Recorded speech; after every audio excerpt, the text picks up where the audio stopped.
Hey peoples, this is another movie review of American Son. As always, I want to say thank you for listening, that really means a lot to me. And on to the review. So American Son is about a wife and her husband at a police station trying to figure out what happened to their son. And that's the movie. This is my personal opinion, of course, but I believe that a lot of people will be distracted by the message of the film and ignore its main fault completely. And the main fault in this movie is the dialogue, which is upsetting because the bulk of this movie is just dialogue. There is no action, there aren't different locations distracting you. The whole movie is just dialogue. And it never worked for me, and that's why I didn't enjoy watching the film. But I broke it all down by section, so this may take a while, but bear with me. So we'll start with the acting. The acting is good for what they're given. Some of the lines are delivered kind of wooden. Some characters don't seem to react appropriately to the news they're given, so that's a little bit odd. I don't know if that was a directing choice or an acting fault.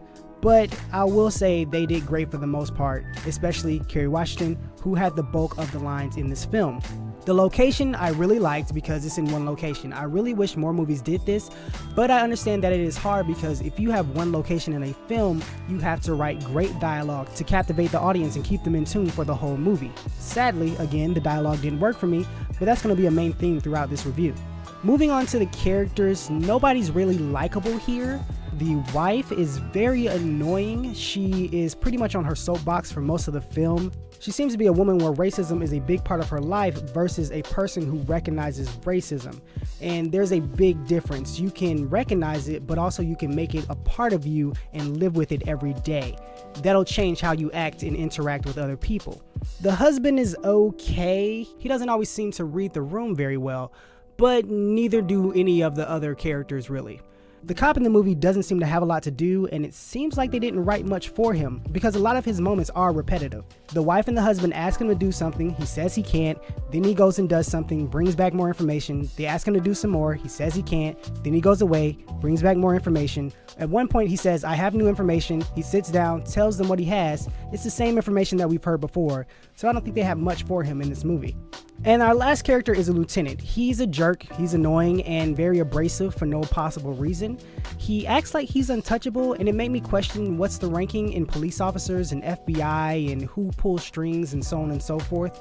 He has a couple of dumb lines that don't make sense that connect to race. For instance, I was more scared at a traffic stop pulling over a kid because they listen to rap music and they can shoot me at any time, you never know, because the songs say it's okay to do this and they're gangsters. I was more scared of that than when I was in Vietnam. I don't understand that because Vietnam, you know everyone's trying to kill you. I don't understand that. At a traffic stop, you are worried, but there isn't 100% guarantee that these people that you're pulling over are trying to kill you. So that was kind of weird, but it connects to race, which is an overall theme of this movie, of course, but I'll get to that later because that is a major problem in the film. The story of the movie, like the actual skeleton of the movie, is okay, yet there are a few tropes in the movie, and there are moments in the movie that push the story along that seem very sloppy and forced. For instance, we have our cop character. It is just him and the wife, and they've been waiting for the lieutenant to come so he can get more information on what happened to this woman's son. So eventually the husband shows up and he has a badge on, and the cop automatically assumes that he's the lieutenant for some reason, even though FBI badges and lieutenant badges look nothing alike, and I assume a cop wouldn't know this. But the movie disregards that in order to have a moment where the cop can talk crap about the wife to the husband, assuming the husband is the lieutenant, and that starts a mess. When the lieutenant does show up, there's a whole heated scene between him and the husband, and it gets the husband out of the room so he can have this long dialogue back and forth with the wife, which is problematic, but again, I'll get to later in the dialogue portion. But scenes like this continually happen in order to force the story along, and it feels unnatural and unnecessary. Moving on to the script. The script confused me a lot. I believe I looked online and I think this is a stage play, but I don't think they updated the script to 2019 because they'll mention cornrows, Puff the Magic Dragon, O.J. Simpson, somebody says a burger joint.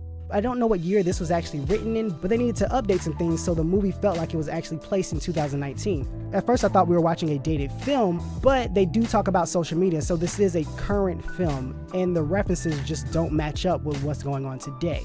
Like I said, I believe this came from a stage play, and this still feels like it is a stage play at points.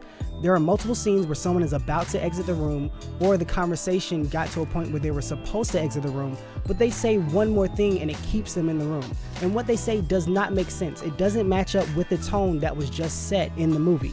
There will be a heated moment, and then one person is about to leave, and then they'll say one thing like, oh, well, you know, this, and this. But in natural conversation, this wouldn't happen. That person would leave the room and go do what they needed to do. Now, to the bulk of the problem of this movie. It is the dialogue, word choice, and conversations throughout this movie that is the main issue. In case you didn't know, this movie is about race. Now, a big problem with movies about race is that they don't know how to handle it correctly. A lot of times when people make a race-based movie, they focus so hard on the racist part that nothing comes off natural, so it feels more preachy than anything else. It's right in your face, it's shoved in your face, and there's no subtlety about it. But also it means the dialogue isn't natural either. And it pops up in random situations and they make it a thing.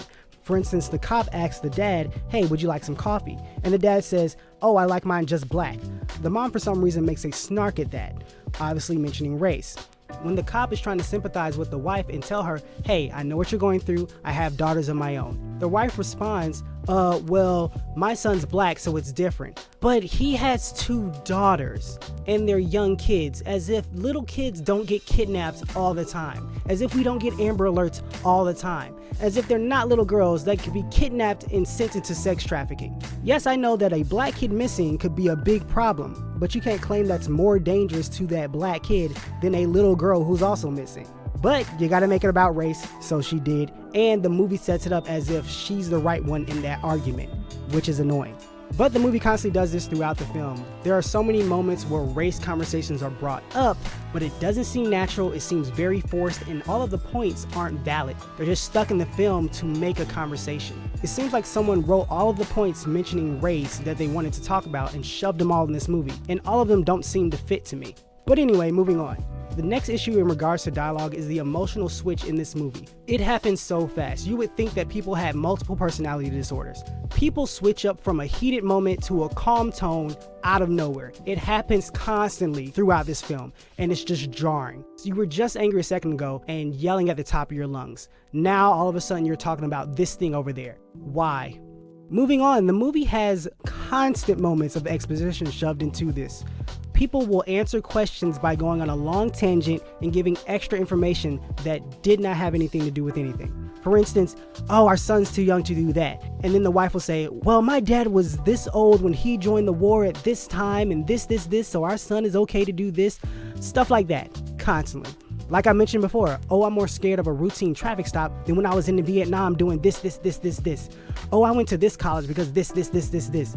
Constantly throughout the film. They will sidestep conversations in order to give you information, and it seems shoved into the conversation rather than something natural. Which leads into my issue about conversation flow. There is none. People will be talking about one specific thing, they'll take a quick breath, and then switch to something completely different that had nothing to do with the situation whatsoever. Like the husband and wife are just arguing, she turns around, they take a moment, and he's like, oh, you look good. Where did that come from? This is the thing you want to say at this specific moment. Happens multiple times throughout the film. Moving on, like I mentioned before, this movie does get very preachy. And when I say preachy, I mean super preachy.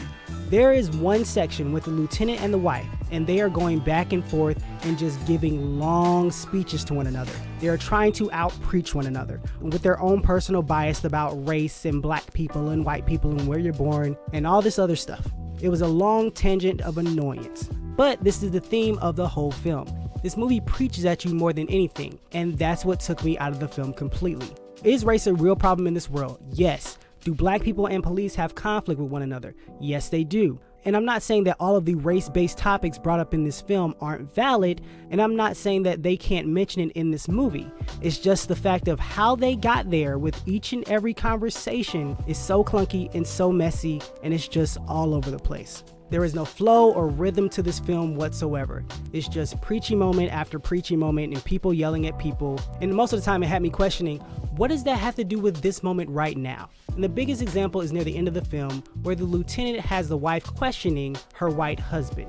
Sorry if I didn't mention that before. The wife is black, the husband is white, and their son is of course mixed. But anyway, they just found out some very big information about their son, but because of what the lieutenant just said to the wife, she's fixated on her husband and when they first met and why he came and talked to her. In real life, no one would care. Who cares about that moment right now? For a bulk of the movie, you've been focused on your son. Why are you taking a moment to discuss why your husband first approached you because the lieutenant questioned you and made it a racial point? That is the biggest example of what happens constantly throughout this film, and that was the most annoying part. So no, I don't suggest watching this movie, but anyway, thanks for listening, people. Please do me a big favor, like, thumbs up, subscribe, retweet, comment, follow, all those things. Please continue to have a great day. God bless. I'll talk to you tomorrow.